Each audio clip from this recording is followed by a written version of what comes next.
भारताची कांदा निर्यात 38% वाढली. आखाती देशांना माल वाहतूक करणाऱ्या जहाजांना अमेरिका देणार संरक्षण. इराण आणि इस्रायल युद्धामुळे आयात आणि निर्यात बंद असल्याकारणानं माल वाहतूक त्या ठिकाणी ठप्प होती आणि याचा मोठा फटका हा भारतातील शेतकऱ्यांना बसतोय. याशिवाय डॉलर आणि दिरमचा जे काय दर आहेत ते आता वाढल्यामुळं रुपया त्या ठिकाणी कमजोर होतोय. तरीसुद्धा त्या ठिकाणी जी काय मालवाहतूकच्या विक्रीमधून अधिकचे पैसे त्या ठिकाणी भारताला मिळत आहे. एकूणच या युद्धजन्य परिस्थितीमुळे आखाती देशांमध्ये जाणारे जे काय भाजीपाल्याचे कंटेनर असतील किंवा कांद्याचे कंटेनर असतील, तांदळाचे कंटेनर असतील, हे जरी अडकून पडले असले तरी आता या जहाजांना अमेरिकेचे सैन्य जे काय आहे ते आता संरक्षण पुरवणार आहे. त्यामुळं निर्यात ही सुरळीत राहण्याची शक्यता त्या ठिकाणी आता वर्तवली गेली आहे. त्यामुळं आखाती देशांमध्ये वाढलेले जे काही कांद्याचे भाजीपाल्याचे बाजारभाव आहेत याच पार्श्वभूमीवरती कांद्याला त्या ठिकाणी काय बाजारभाव मिळू शकतात.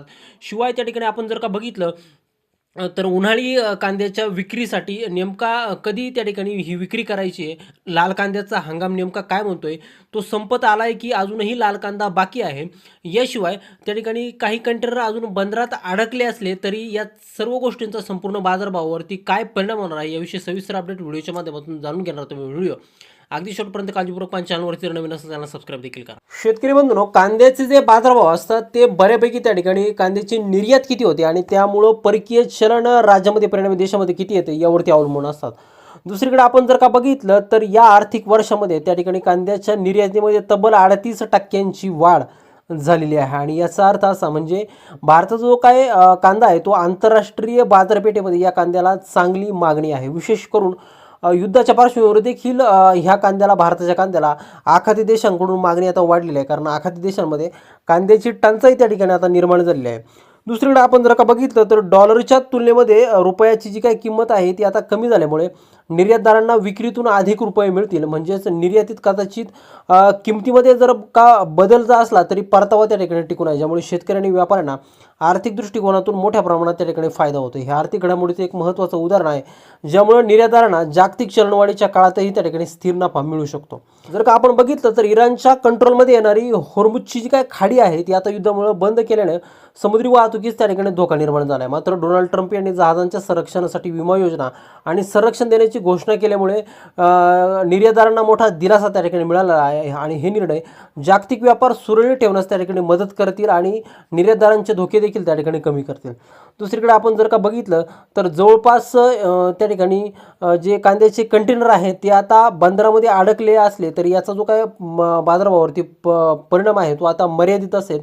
दुसरीकडे एकंदरीतच बंदराचा अडथळा जरी असला तरी निर्यात वाढलेली आहे आणि याचा जो काय बाजारभावावरती दीर्घकाळ परिणाम त्या ठिकाणी होणार नाही.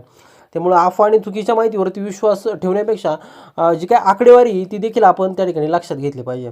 दुसरीकडे आपण जर का बघितलं तर निर्यातीतील घट असल्याचा दावा काही त्या ठिकाणी माध्यमांनी केला होता, पण सरकारी आकडेवारीनुसार वास्तविकता वेगळी आहे. त्यामुळे शेतकरी, निर्यातदार, व्यापाऱ्यांनी अफवा टाळून अधिकृत माहितीवरती त्या ठिकाणी भर देणं त्या ठिकाणी आवश्यक आहे.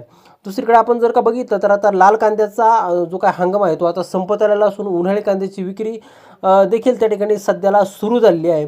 परंतु ही जी काय विक्री आहे ती सध्या कमी प्रमाणात त्या ठिकाणी होत आहे आणि हीच विक्री जर का टप्प्याटप्प्याने जर केली तर बाजारभाव हे त्या ठिकाणी स्थिर राहण्यास त्या ठिकाणी मदत होतील आणि म्हणूनच जेणेकरून बाजारामध्ये अनावश्यक घसरण होणार नाही.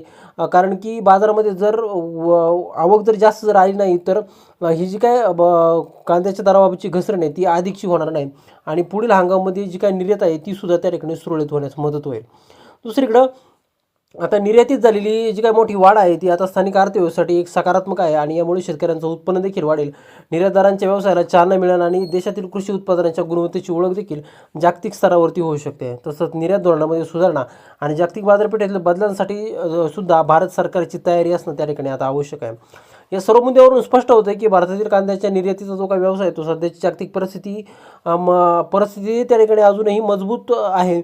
भारतातील ज्या काय अफवा आहे आणि ताणतणावापासून त्या ठिकाणी सावध राहणं गरजेचं आहे. शेतकऱ्यांनी, निर्यातदारांनी एकत्र येऊन बाजार व्यवस्थापनाने माहितीची खात्री करणं त्या ठिकाणी आवश्यक आहे, ज्यामुळे आर्थिक फायदा अधिकाधिक होईल आणि भारताची निर्यात क्षमता अजूनही त्या ठिकाणी टिकेल.